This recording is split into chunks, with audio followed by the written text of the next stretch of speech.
Mike, the Canucks are finally who we thought they were. What's the biggest difference on what we saw before to who they are now?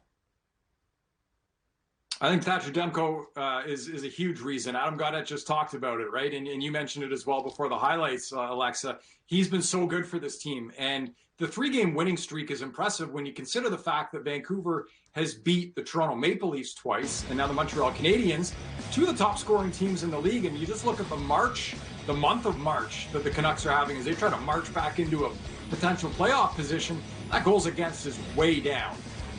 Which is significant, even though you look at the shots against, pretty similar. This just speaks to how good Thatcher Demko has been recently for the Vancouver Canucks this season. He looks like bubble Demko again.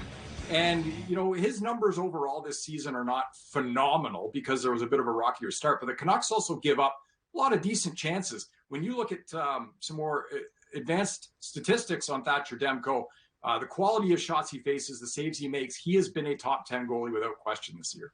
For Montreal, Jeff Petrie scored his 4th power play goal of the season. So what are you seeing from him on the man advantage that's different? Well, he does such a good job, and it's the only goal in the game for the Canadiens in this hockey game, of getting pucks through to the net, which is huge on a power play. Jeff Petrie here, he's got a double screen, a stack screen in front of the net, and able to get the puck through. Montreal's power play for far too long was very predictable, running the puck over to Shea Weber, and he would fire that absolute cannon of a shot that he has. Jeff Petrie's more of a finesse shooter. He can rip it, don't get me wrong.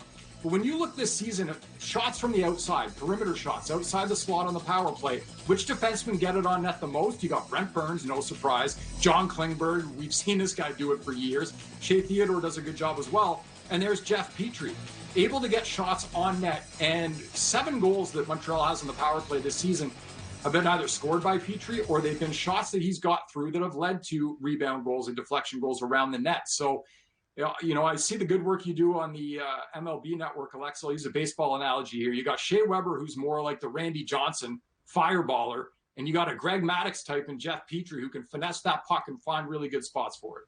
Montreal shaking it up on the power play. Love the baseball analogy. Thanks, Mike.